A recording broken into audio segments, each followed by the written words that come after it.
नमस्कार, पीके टाइम्स में आप सभी का स्वागत है। मैं हूं आपके साथ आरती शर्मा।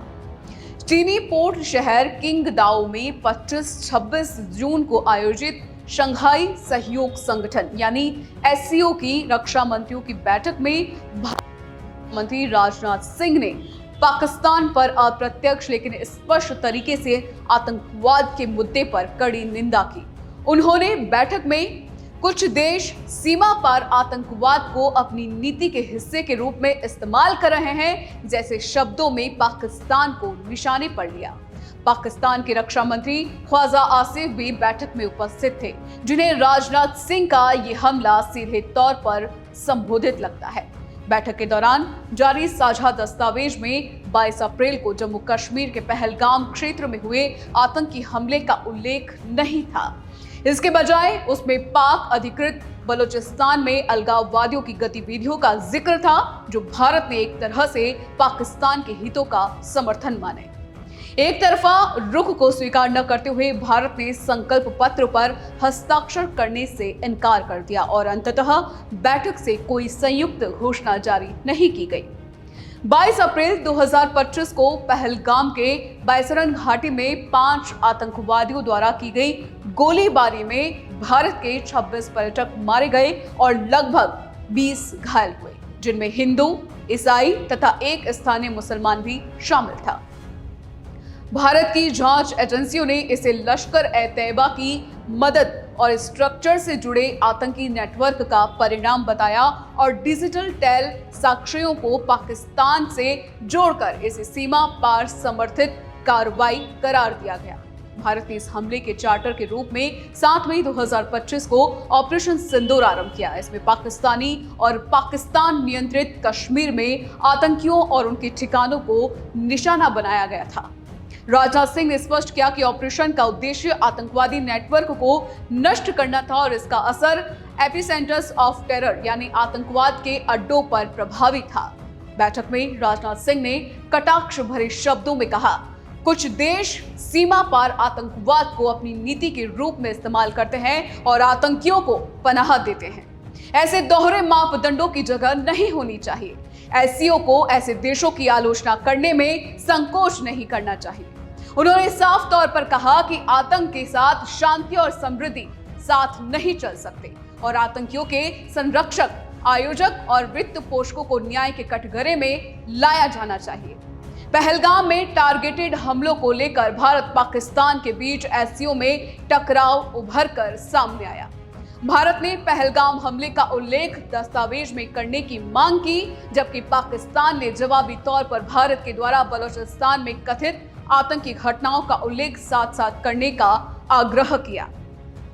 चीन, जो इस समय एससीओ की मेजबानी कर रहा है, कथित रूप से पाकिस्तान के पक्ष में दस्तावेज को नरम बनाना चाहता था, जिसे भारत ने रणनीतिक ऑटोनॉमी बनाए रखते हुए हस्ताक्षर करने से इनकार कर दिया।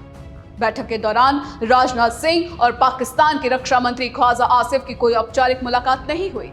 इससे संकेत मिलता है कि दोनों देशों में विश्वास की कमी और राजनयिक दूरी बढ़ चुकी है।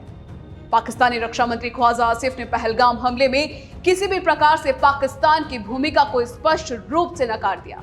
उन्होंने इसे घरेलू आतंकवाद करार दिया और भारत पर मैनिपुलेटिव ड्राइव चलाने का आरोप लगाया। साथ ही कहा कि ये लगता है मानो कुछ घटनाएं भारत द्वारा आयोजित की गई हो। एससीओ में भारत, पाकिस्तान, चीन त्रिकोण की भागीदारी से जटिल राजनीतिक माहौल बनता है। पुरानी लड़ाइयों, सीमा तनावों, आतंकी घटनाओं और अब एससीओ की साझा घोषणाओं में विभाजन इस मंच की विश्वसनीयता पर सवाल उठाते हैं। हालांकि एससीओ का RATS, regional anti terrorism structure जैसे सुरक्षा उपकरण आतंकवाद रोधी नेटवर्क को संभालने का काम करते हैं, लेकिन सदस्य देशों के रणनीतिक हित और विश्वास की कमी उन्हें कमजोर कर रहे हैं। भारत ने एससीओ का इस्तेमाल एक बहुपक्षीय मंच के रूप में आतंकवाद, क्षेत्रीय सुरक्षा, अफगानिस्तान जैसी वैश्विक चुनौतियों को उजागर करने के लिए किया। पहलगाम हमले का उल्लेख जोर देकर इंडिया ने साफ किया कि आतंकवाद को राजनीतिक बहाने के लिए इस्तेमाल नहीं किया जा सकता।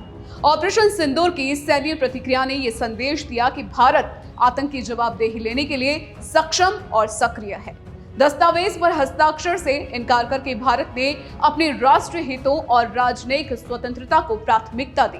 एससीओ शिखर सम्मेलन बिंदुओं और विचारों की एक गठरी प्रस्तुत करता है। आतंकवाद रोधी साझेदारी पर विश्वास बनाए रखने की चुनौती, सदस्य देशों के द्विपक्षीय तनाव और चीनी रूसी भारतीय पाकिस्तानी रणनीतिक संतुलन।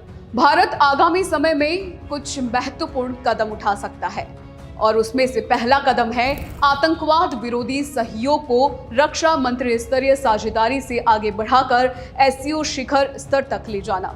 दूसरा, RATS रेट्स जैसी संरचनाओं को मजबूत बनाकर उन्हें अंतर्राष्ट्रीय तथ्यात्मक एवं जांच पर आधारित संचालन के लिए सक्षम बनाना।